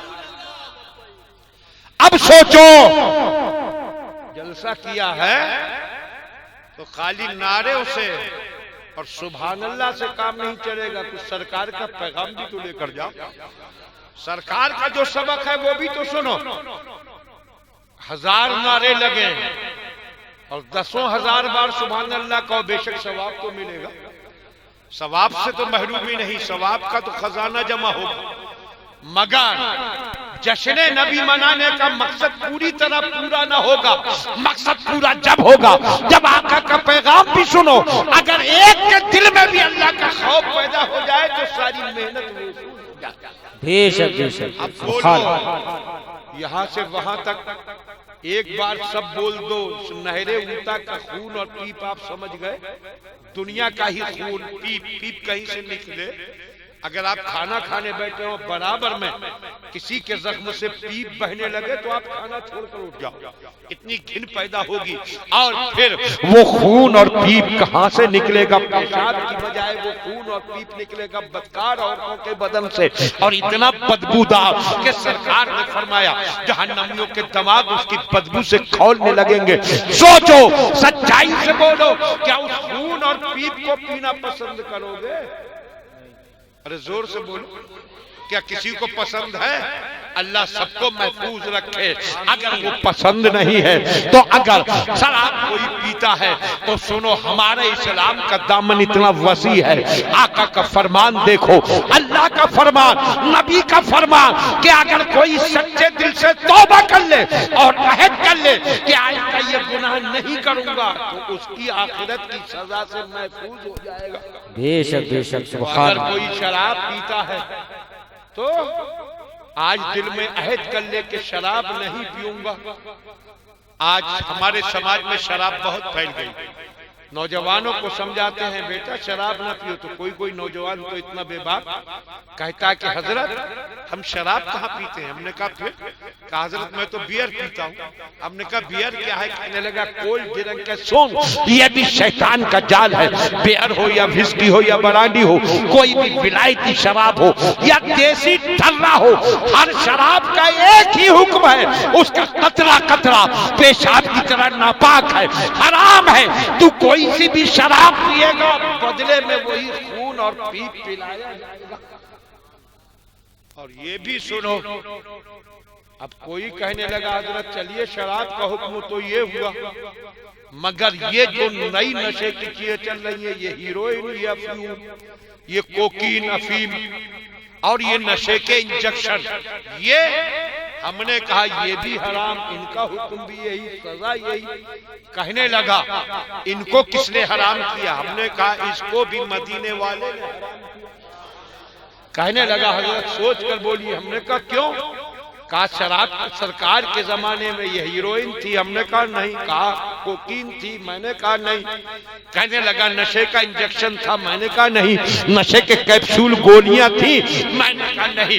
تو کہنے لگا جب یہ چیزیں تھی ہی نہیں سرکار کے دور میں تو سرکار نے حرام کیسے کر دی؟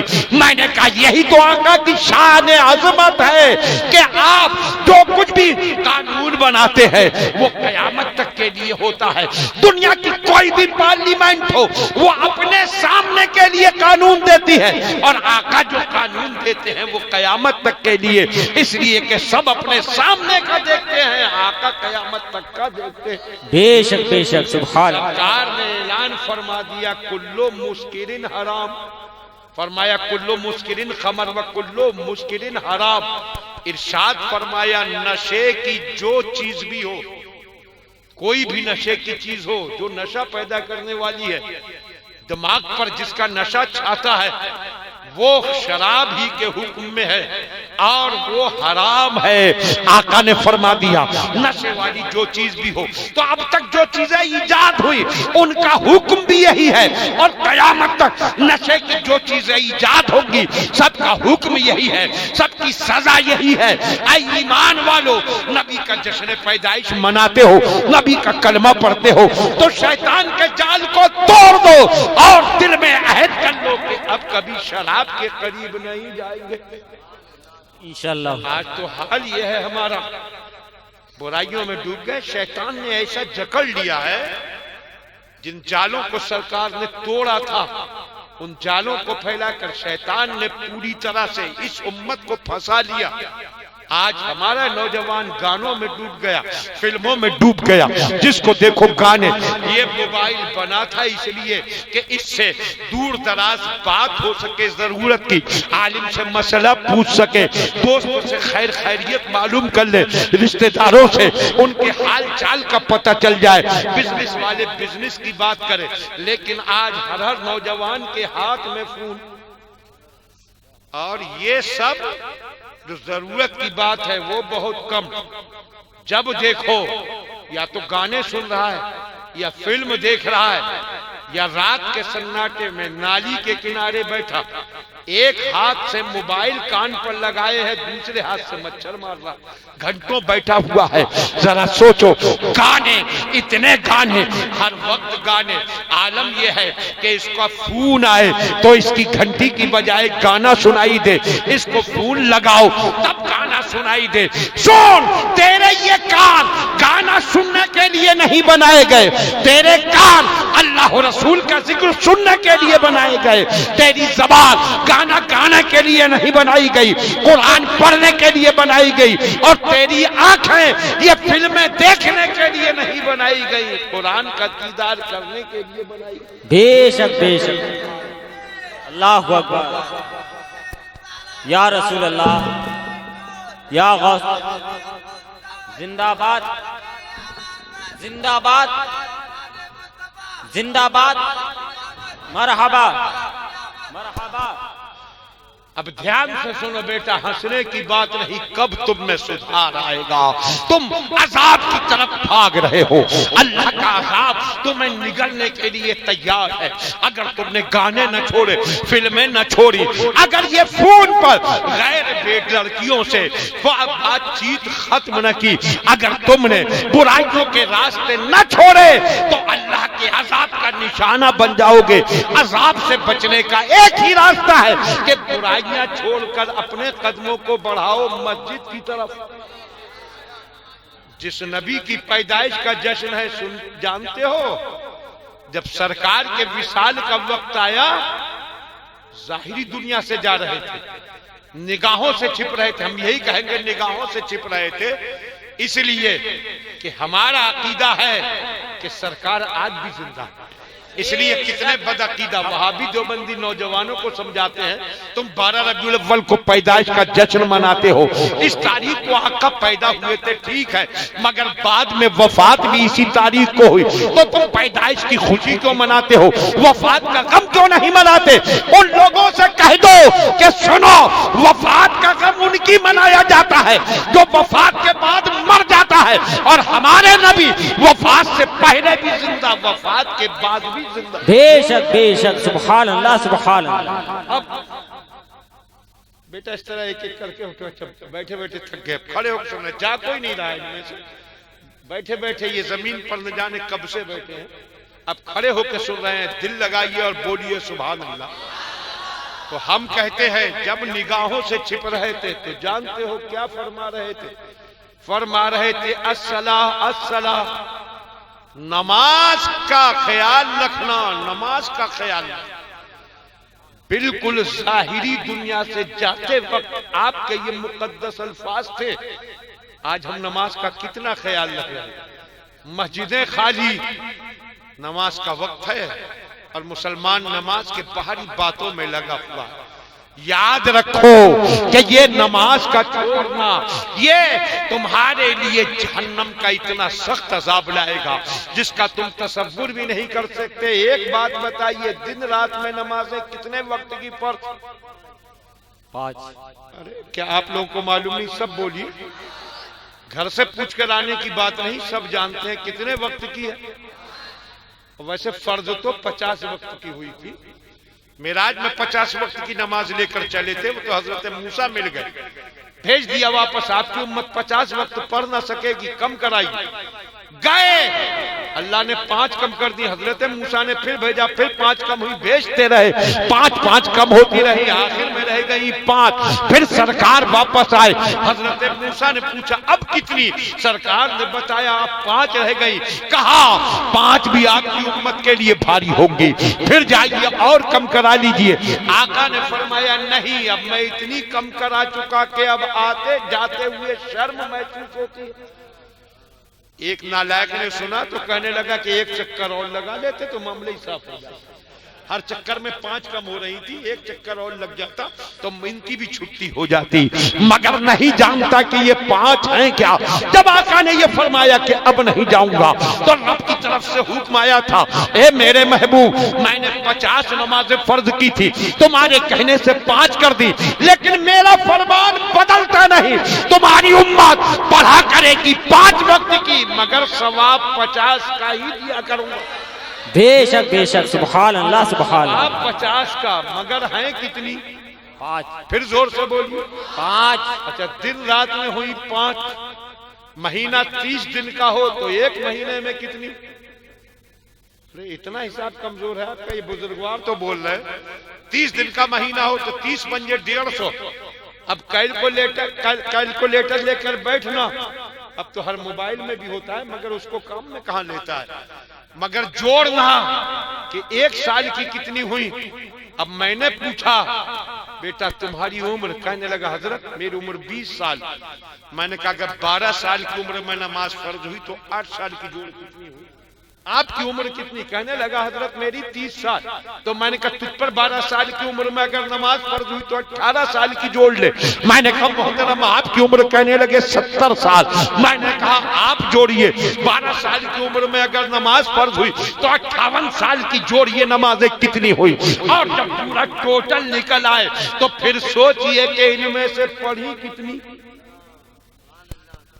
ایمانداری سے اکیلے میں بیٹھ کر حساب کرنا، جتنی پڑھی ہو تو ان کو مائنس کر دینا، کم کر دینا، گھٹا دینا، اور اس کے بعد دیکھنا کہ اب میرے اوپر رہ کتنی گئی، اور پھر سوچنا کہ ان کا ہوگا کیا۔ اس لیے کہ نماز کو جب تک پڑھ نہ لیا جائے اس وقت تک معافی نہیں۔ حضرت امام حسین کے سب دیوانے ہو، بولو دیوانے ہو تو امام حسین کے نام پر بولو سبحان اللہ سبحان اللہ سبحان اللہ۔ مناتے ہو امام حسین کی یاد، مگر امام صاحب آپ کو یہ بھی تو سناتے ہیں کہ جب 72 زخم کھا کر زمین پر تشریف فرما تھے، صبح سے لے کر اب تک جگر کے ٹکڑوں کے لاشیں اٹھائے ہیں۔ آدمی اگر ایک بیٹے کی میت اٹھائے تو اس کے قدم ڈگمگاتے ہیں، کمر ٹوٹ جاتی ہے، مگر حسین کے دل سے پوچھو، انہوں نے 18 سالہ بیٹے کا لاشا بھی اٹھایا، 6 مہینے کے ننھے علی اصغر کو خون میں نہایا ہوا دیکھا، اس کے لاشے کو بھی لے جا کر ایک جگہ رکھا، نوجوان بھتیجے، نوعمر بھانجے، نوجوان بھائی، دوست احباب، 72 لاشیں صبح سے اب تک اٹھائے، اور خود 72 زخم کھا کر زمین پر آئے، قاتل سینے پر بیٹھا ہے، گلے پر خنجر رکھا، فرمایا میرے سینے سے ذرا دیر کے لیے ہٹ جا۔ کہنے لگا کیا کرنا چاہتے ہو؟ فرمایا جب سے ہوش کی دنیا میں قدم رکھا ہے میری کوئی نماز چھوٹی نہیں، آخری نماز کا بوجھ لے کر جانا مجھے گوارا نہیں، میرے سینے سے ہٹ جا، زندگی کی آخری نماز ادا کرنا۔ سبحان اللہ سبحان اللہ۔ اس وقت بھی دنیا کی انوکھی نرالی نماز حسین نے ادا کی۔ کیوں ادا کی؟ اس لیے کہ دنیا کو پتہ چل جائے کہ ایسی حالت میں بھی نماز معاف نہیں ہے۔ ذرا سوچو جس نے صبح سے اب تک 72 پیاروں کے لاشیں اٹھائے ہو، پورا خون میں نہایا ہو، بدن زخموں سے چور ہو، سینے پر قاتل ہو، گلے پر خنجر ہو، ایسی حالت میں بھی نماز معاف نہیں تو تم اچھے بھلے تندرست صحت مند تم پر کیسے معاف ہوگی؟ تو اب حساب لگانا کہ جتنی نمازیں رہ گئی ان کا ہوگا کیا۔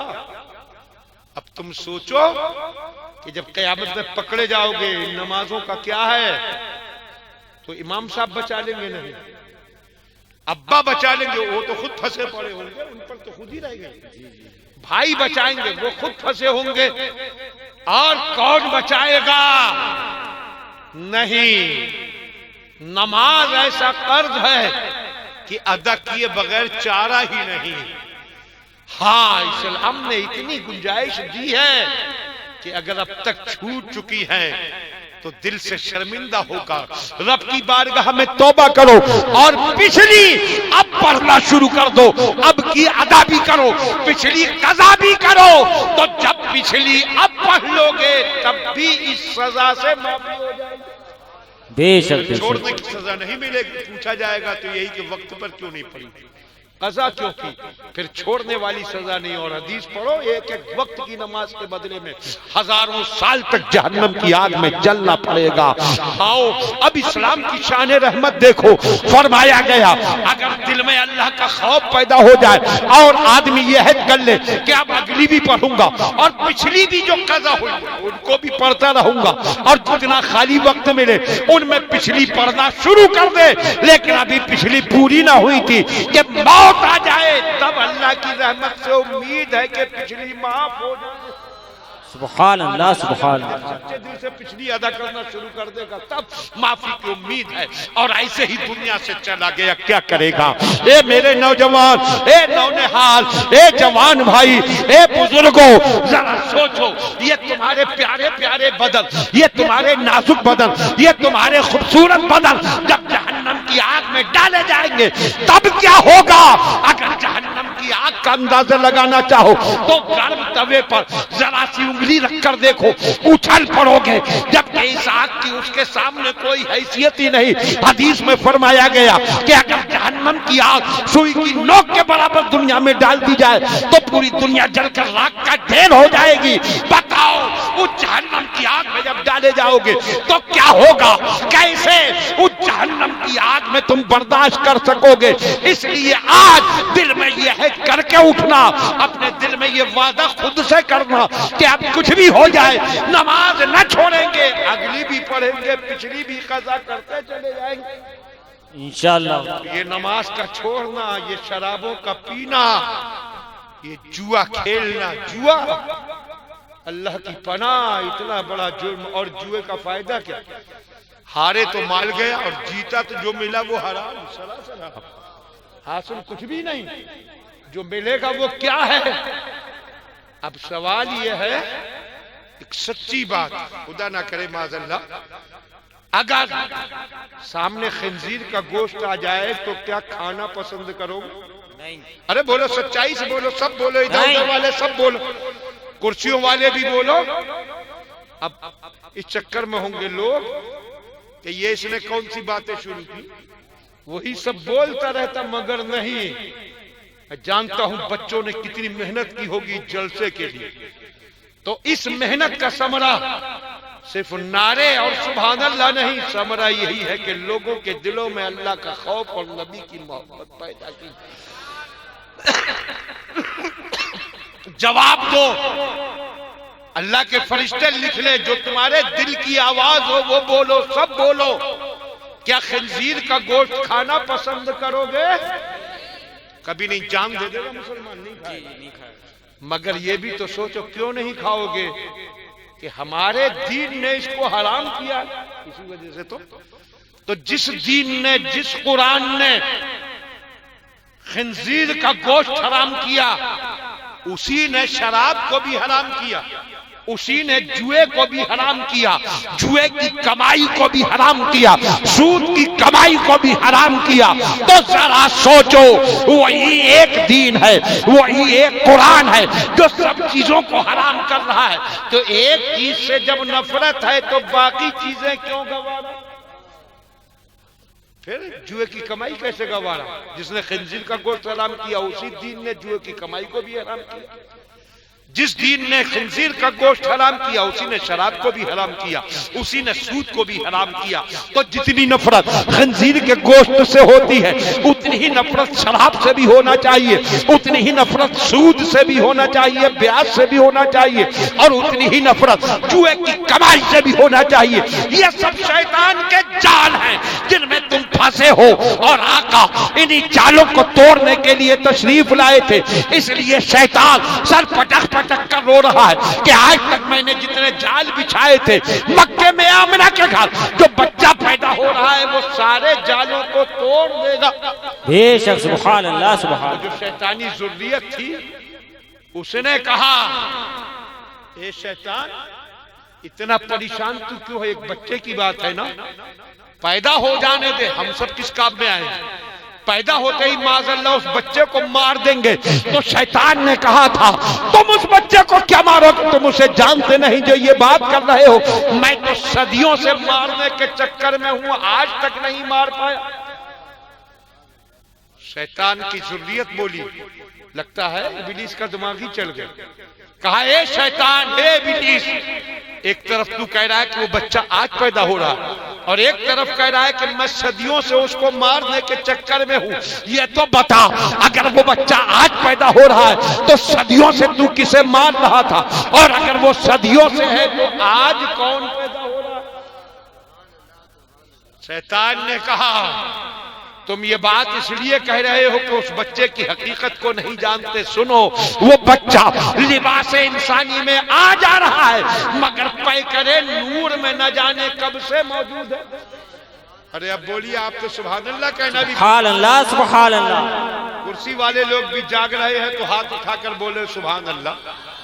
ماشاءاللہ سب جاگ رہے ہیں، دلچسپی سے سن رہے ہیں۔ بہت تیزی سے میں اپنی اب تقریر ختم کروں گا، دل سے پھر بول دیجئے سبحان اللہ۔ شیطان نے کہا تھا وہ انسانی لباس میں آ جا رہا ہے، مگر نوری پیکر میں نہ جانے کب سے موجود۔ اور سچ کہا تھا اس نے، سرکار کب پیدا ہوئے یہ پیدا کرنے والا خدا جانے یا اس کے بتائے سے مصطفیٰ جانے۔ بے شک ہم نے سبحان تو اللہ۔ اتنا پڑھا کہ ایک بار سرکار نے حضرت جبرائیل سے پوچھا تھا، اے جبرائیل تمہاری عمر کتنی؟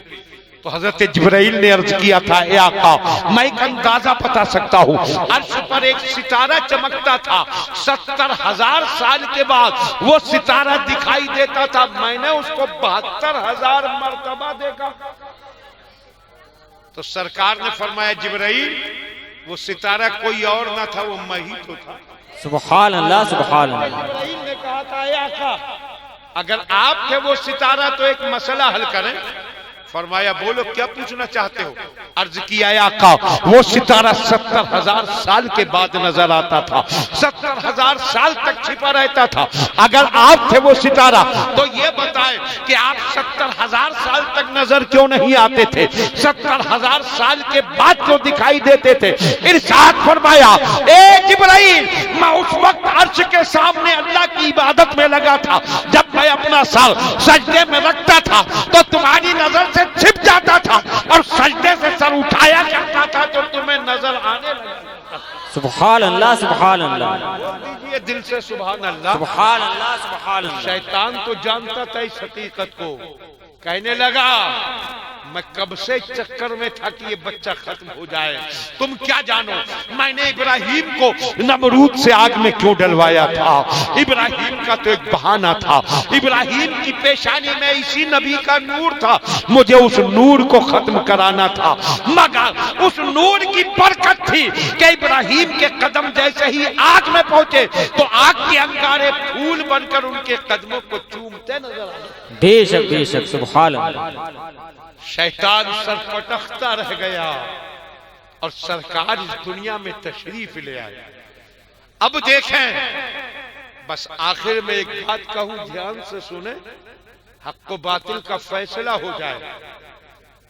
کوئی بھی خوشی کا موقع ہو تو آدمی چاہتا ہے کہ سارے رشتہ دار شریک ہو جائیں، جو ناراض ہو اس کو بھی منانے کی کوشش کرتا ہے، اس لیے کہ خوشی کے موقع پر کسی کی ناراضی اچھی نہیں لگتی۔ بولو آدمی مناتا ہے کہ نہیں مناتا؟ ہاں مگر ایک بات ہے، ابھی وہ بات آگے بڑھاؤں گا، لیکن یہاں بات آئی تو اتنا کہہ دوں، اگر داماد ناراض ہے تو اس کو منائے گا، بہنوئی ناراض ہے اس کو منائے گا، سب کو تو مناتا ہے، مگر جس نے بیٹا دیا اور جس کے صدقے میں بیٹا ملا ان کو ناراض کرتا ہے۔ بولو بیٹے کی شادی کا موقع آتا ہے، مناتا پھر رہا ہے، بھائی ناراض ہے ان کو راضی کر لوں، داماد ناراض ہے اس کو راضی کر لوں، بہنوئی ناراض ہے اس کو راضی کر لوں، سب کو راضی کرتا پھر رہا ہے، مگر بیٹا دیا تھا کس نے؟ بولو زور سے بولو، اللہ نے دیا۔ کس نے دیا بیٹا؟ ارے آپ بھی نام لے دو اللہ کا زور سے، کس نے دیا؟ اور سرکار کے صدقے میں ملا۔ اور حق یہ ہے کہ جو کچھ ملتا ہے حقیقی دینے والا تو اللہ ہے، مگر تقسیم مدینے والے کرتے ہیں، سرکار کے ہی دربار سے ملتا ہے۔ اسی لیے اعلی حضرت امام احمد رضا فرماتے ہیں خلق کے حاکم ہو تم، رزق کے قاسم ہو تم، جو ملا تم سے ملا، تم پہ کروڑوں درود۔ اور حضور مفتی اعظم فرماتے ہیں کھاتے ہیں تیرے در کا، پیتے ہیں تیرے در کا، پانی ہے تیرا پانی، دانا ہے تیرا دانا۔ اور تاج الشریعہ فرماتے ہیں، تاج الشریعہ کون؟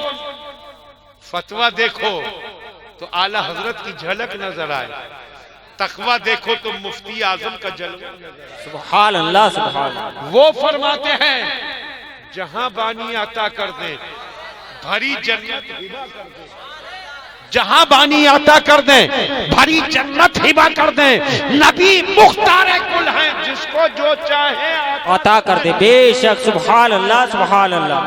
بہر تاج الشریعہ اعلی حضرت کے فرمان کو کتنے خوبصورت انداز میں اپنے شعر کا جامہ پہنائے۔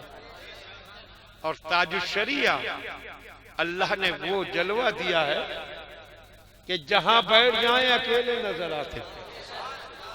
ہم دور دور تک جاتے ہیں پورے ہندوستان میں، ہم کبھی کسی سے یہ نہیں کہتے کہ تاج الشریعہ سے مرید ہو جاؤ، یہ کہنے کی ضرورت ہی نہیں۔ ہم بس اتنا کہتے ہیں کہ اللہ توفیق دے تو ایک بار تاج الشریعہ کا دیدار کر لے۔ بے شک سبحان اللہ۔ دیدار کر لیتا ہے وہ انہی کا ہو جاتا ہے۔ میں تو کہہ دیتا ہوں لوگوں سے کہ اور بڑے بڑے مفتی ہوں، پیر ہوں، عالم ہوں، سجا بنا کر میک اپ کرا کے بٹھا دو، اور تاج الشریعہ کو پھر سادہ کپڑوں میں لے جا کر بٹھا دو۔ ارے بھائی کیا تاج الشریعہ کے سامنے سب کا وہی حال ہوگا جو چودھویں کے چاند کے سامنے یا سورج کے سامنے چراغوں کا حال ہوتا۔ بے شک بے شک۔ کتنی خوبصورت بات کہی، جہاں بانی عطا کر دیں بھری جنت ہبا کر دیں، نبی مختار کل ہے، جس کو جو چاہے عطا کر دے۔ تو جس بیٹے کی شادی ہے اس بیٹے کا حقیقی دینے والا پروردگار ہے، مگر اللہ کی عطا سے سرکار کو یہ شان ملی کہ یہ ساری نعمتیں انہی کے دربار سے ملا کرتی۔ بے شک بے شک۔ سب کو تو خوش کرتا پھر رہا، راضی کرتا پھر رہا، مگر اللہ و رسول کو ہی ناراض کر رہا۔ آپ ایک بات بتاؤ مجھے، اگر بیٹے کی شادی کے موقع پر ڈی جے لائے، ڈانس کرایا، تو اللہ و رسول راضی ہوں گے کہ ناراض؟ ناراض۔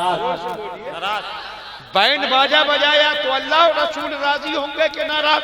مگر بھول گیا، اللہ کو بھولا، رسول کو بھولا، سب کو راضی کر رہا ہے، اللہ و رسول کو ناراض کر رہا ہے۔ رات بھر ڈی جے چل رہا ہے اور یہ لڑکے ڈانس کر رہے ہیں جن کو جلسوں میں بیٹھنا بھی بھاری ہوتا ہے، وہ پوری رات ڈی جے پر اچھلتے کودتے رہتے ہیں، اور پھر اگلے دن بینڈ باجے کے ساتھ ناچتے بھی نظر آتے ہیں۔ سن اے نوجوان سن، اللہ نے تجھے جوانی ناچنے کے لیے نہیں دی۔ کہتا ہے حضرت مگر جوانی کے دن ہے، کھانے کھیلنے دیجئے۔ لڑکے لڑکے کیسے اچھلتے ہیں، اور سمجھائیں امام صاحب تو کہتے ہیں کہ ابھی جوانی ہے، کھانے کھیلنے دیجئے۔ اور جب کہتے ہیں کہ جوانی ہے تو حقیقت پکارتی ہے، تم نے کس کی جوانی دیکھی ہے؟ جوانی دیکھنا ہے تو کربلا کی دھرتی پر علی اکبر کی تڑپتی ہوئی جوانی دیکھ لے، محمد ابن قاسم کی جوانی دیکھ، طارق اعظم کی جوانی دیکھ۔ ان کی جوانیاں اعلان کر رہی ہے کہ اوروں کی جوانی عیاشیوں کی کہانی ہوتی ہے، مومن کی جوانی عظمت دین کی نشانی ہوتی ہے۔ بے شک سبحان اللہ۔ کبھی ایسا ہوتا ہے اچھا بھلا حاجی ہے، نمازی ہے، بیٹے کی شادی آئی تو ڈی جے بھی چلا، بینڈ باجا بھی بجا۔ ہم نے سمجھایا کہ تم حاجی، نمازی اور دیندار آدمی، اور بیٹے کی شادی میں یہ کام شیطانی، تو کہنے لگا حضرت مجبور تھا۔ کیا مجبوری؟ کوئی کہتا ہے داماد نہیں مانا، کوئی کہتا ہے بہنوئی نہیں مانا، اور لڑکے کہتے ہیں حضرت دوستوں نے زبردستی کر کے یہ کام کرا دیے۔ بس چلتے چلتے میں ایک بات کہوں گا، اگر شادی کا موقع ہے نوجوانوں، اگر تمہاری شادی ہو اور میرے بزرگوں اگر تمہارے بیٹوں کی شادی ہو اور کوئی رشتہ دار یا دوست ضد کرے کہ ڈانس ہوگا، ڈی جے آئے گا، بینڈ باجا بجے گا، تو اس سے صرف ایک بات کہو کہ اچھا تو نہیں مانتا تو ایک کام کر، نہا دھو کر آ، پاک کپڑے پہن کر اور میرے ساتھ مسجد میں چل، اور مسجد میں چل کر ہم سامنے قرآن پاک رکھیں گے اور ایک طرف امام صاحب کو بٹھائیں گے، اور اس کے بعد تو ہاتھ اٹھا کر کہہ دینا اے پروردگار میں تیرے اس مقدس گھر میں تیرے اس قرآن کو اور اس مسجد کے امام کو دونوں کو گواہ بنا کر اس بات کا اقرار کرتا ہوں کہ یہ شادی کے گھر والے لوگ ڈانس نہیں کرانا چاہتے تھے، ڈی جے نہیں لانا چاہتے تھے، بینڈ باجا نہیں بجوانا چاہتے تھے، میں ضد کر کے یہ سارے کام ان سے کروا رہا ہوں، تو اے اللہ ان کے بدلے میں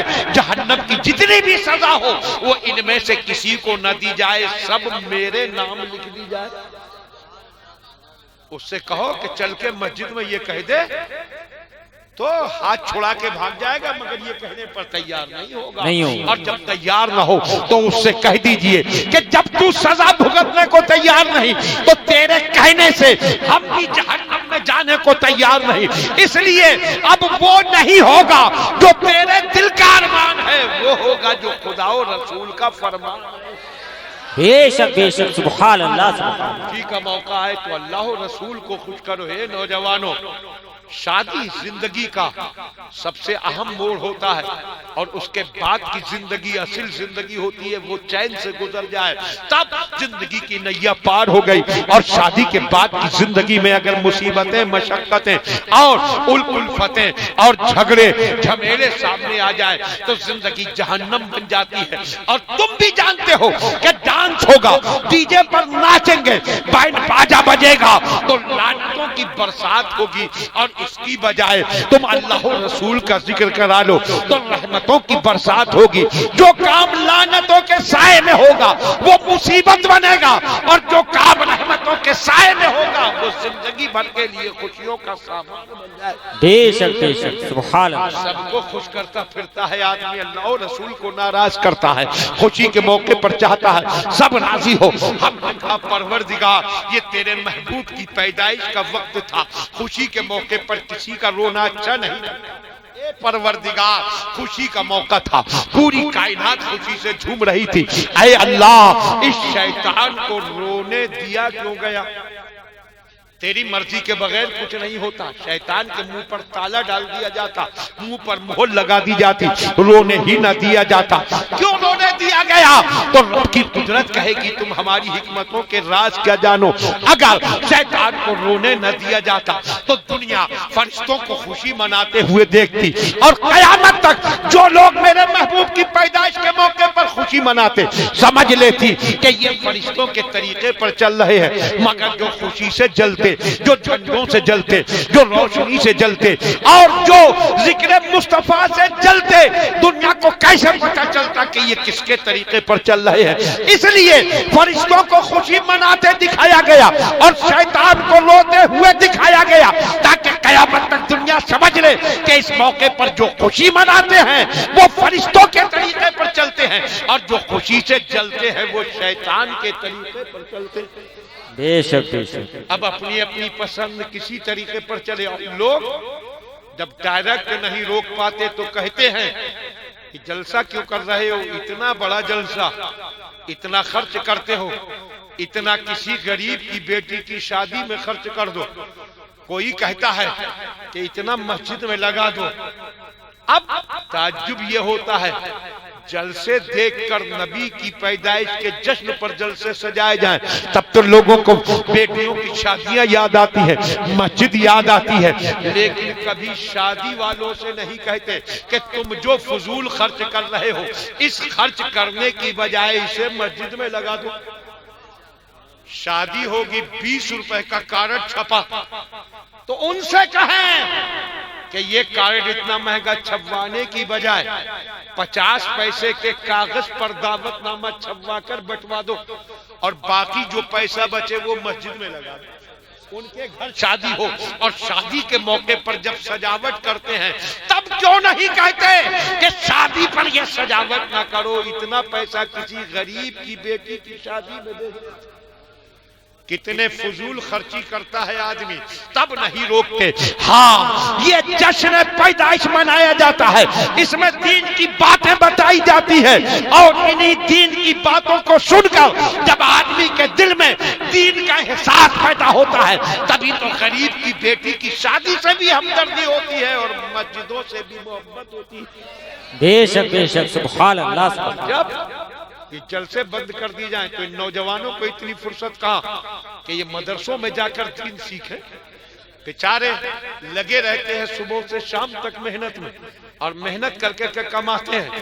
ان کو اتنی فرصت نہیں کہ یہ مدرسوں میں جائیں, داخلے لیں اور دین سیکھیں. یہ جلسے ہی رہ گئے ہیں دین سیکھنے کے لیے.